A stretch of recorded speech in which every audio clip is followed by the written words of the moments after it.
I believe that this government and this federal administration, and I think even in the state of Oregon, in my opinion, they are picking winners and losers. Yeah. They are trying to make good people, good, hard-working, small business people, pay for the health insurance plan that they think we should have to pay for, rather than everyone getting to choose. You know, when I was growing up, I really wanted to work at a bank. I didn't realize you had to be 18 to work in a bank, because you must be fingerprinted and bonded when you work in a bank. I still hold that as being my first job, my first good paying job. I did have other jobs before that. I've been working since the age of 14. Yeah. And it's my own choice. My parents actually didn't want me to work. They wanted me to stay home and, you know, be spoiled. And I wanted to work. It was in me. I take pride in everything I do, and I wanted to build myself up to have my own credit card and to have my own personal financial balance sheet. I was very interested in Well, that. I think God was molding you to be, you know, a businesswoman like you are. Thank you. And that, so there was a plan and There was a purpose in plan. that. Yeah. And working in a bank taught me a lot about financing. And my favorite part was balancing people's checkbooks that didn't have the wherewithal to know what they should be doing. And they could come back every month, and every month I would repeat it and show them to the point that I would get cookies, and they would just love what work our bank was doing for them. And made me feel good. Yeah. Oh, that's wonderful. Yeah. All right. Well, yeah. And so you're talking about healthcare. How about, let's talk about the button on your jacket there. Benghazi matters. Benghazi matters. And it also matters, in my humble opinion, it matters that Hillary Clinton stood in front of the American people on television and said, it was a video, you know, to the American people. Yeah. And then on television, I think it was last week, she put her hands up and said, I'm not going to answer that, because that's never going to happen. Okay. When something comes out of your mouth, that's the truth as you know it, or in your opinion and how you feel. And for her to blame a video at that time, when we didn't know what was going on, I think that she was not qualified to be Secretary of State, number one. And number two, after Benghazi happened, which was 9/11/12, a couple days later, we had a candidate forum, and I was the nominee in 2012, and it was September 13th or 14th over in Beaverton at the Rock Creek Country Club. And I said, the very first thing I would like is please a few moments of silence for those 4 lives that we lost in Benghazi. And after that, I said, I'm mad. I am so angry. When in Egypt, when those people started climbing the wall to our embassy, where our American citizens are, I would have kicked them in the teeth with our military. I would have made them know the power of our military and back them off. Right. But when that happened in Benghazi, the whole force of every single one of our military units should have gone and out there and did whatever they can. I have seen the movie 13 Hours. And it is horrific that they were watching that in Washington, D.C. I couldn't sleep that night. And I have a friend that's a Vietnam veteran. He can't even go watch the movie. You know, it matters.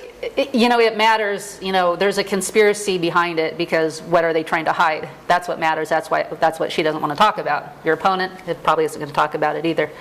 But one of the things that is really heartbreaking, and it doesn't seem to get on mainline news at all, or not very much or something, is the parents. One of the mothers I've heard talk a couple of times.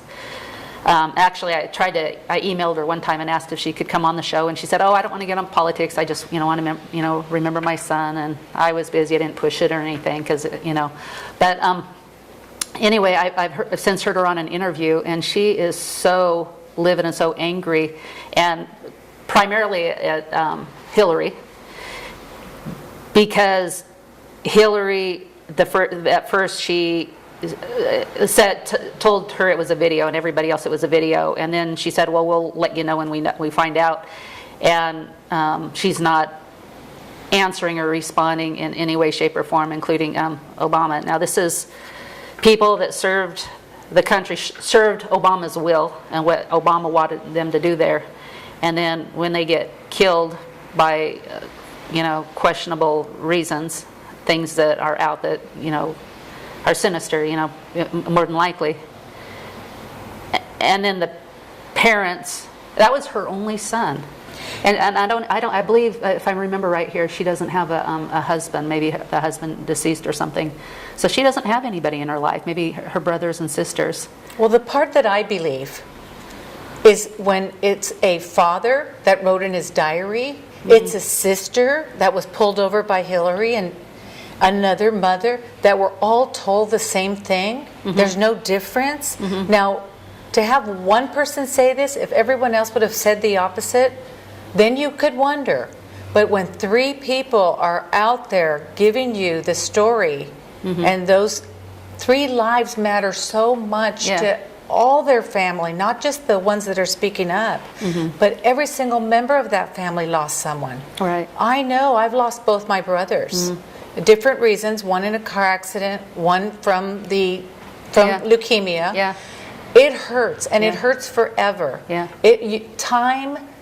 Time may heal the crying, but time will never give you that love that you miss. Yeah. And I could feel in my heart how they were hurting, and to be lied to, or I feel they were lied to. In my personal opinion, they were lied to. And having a government that's over you, that is treating you that disrespectful and disrespecting your son, it's horrendous. And then the money that's been wasted, fraud, abuse, wastefulness, that's all happened right before our very eyes. And calling it research and development, calling it things where they can cover themselves up. I would sure like to know how many of those checks went to people who donated to campaigns. Who is getting that money? It's almost $500 million, and yet we don't have a good record of that.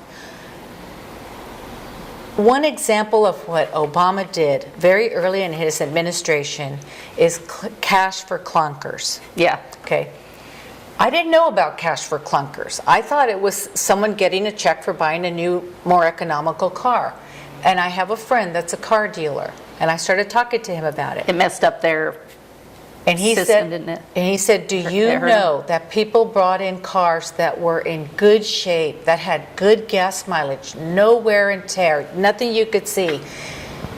Why didn't they go to underprivileged children at colleges? Why weren't they able to be sold? Instead, they just got crap. And then turn in a car that is a beater. Instead, they had concrete poured in their engines and were thrown away. Yeah. I want to read what people can see about where you stand on your website.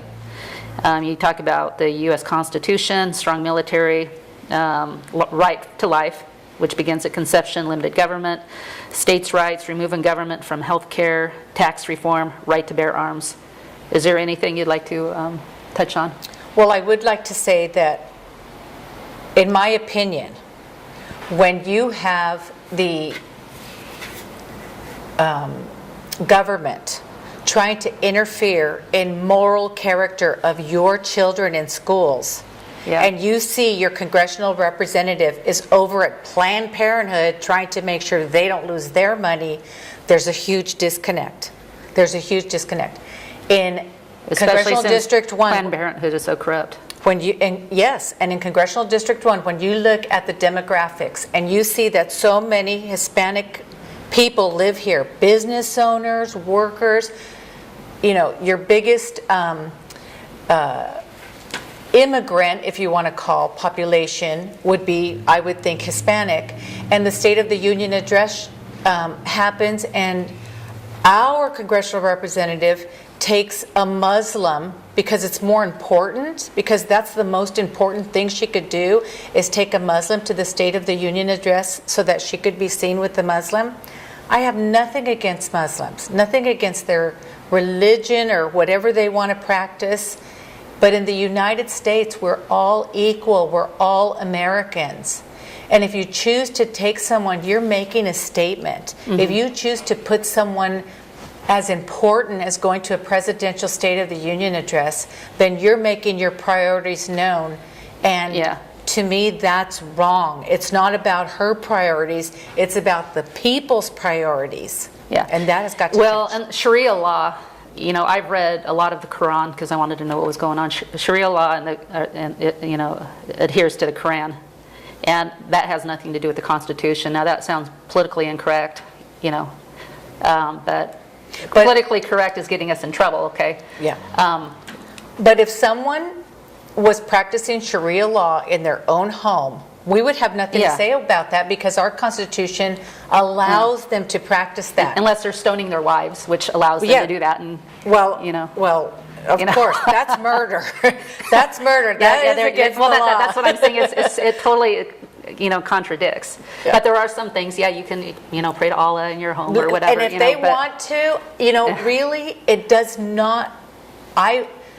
I want to be able to believe what I believe. I don't want anyone telling me how to believe in life. I have good moral character. I have raised my children correctly. I do respect others. Even in politics, I only have 2 rules: be respectful and polite. And I differ with some of my friends and family, and that's okay too. I like to have difference of opinion so that it makes me understand the other side. It's up to me to choose how I'm going to take that information and live my life. Right. You know, and the purpose of our Constitution was, even though there was respect for other religions and everything, but that as you adhere to our Constitution, it actually draws you into Scripture, and the light shines brightly, and we become the city on the hill. And so people can flock to the United States as they used to, you know, knowing that they would get the freedom and they would be able to do whatever they wanted to do without government regulations and restrictions. But the importance of valuing life and liberty and the pursuit of happiness. You just said something that really makes people think. People flock here for our freedoms. People flock here so that they can believe the way they want to. And then they want to come here and group up and then change it to Sharia law or change something or be more important than the citizens that were here.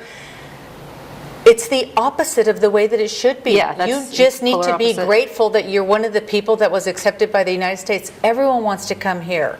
And we are a great country, but we're a great country because of the people that make up the country, not the politicians.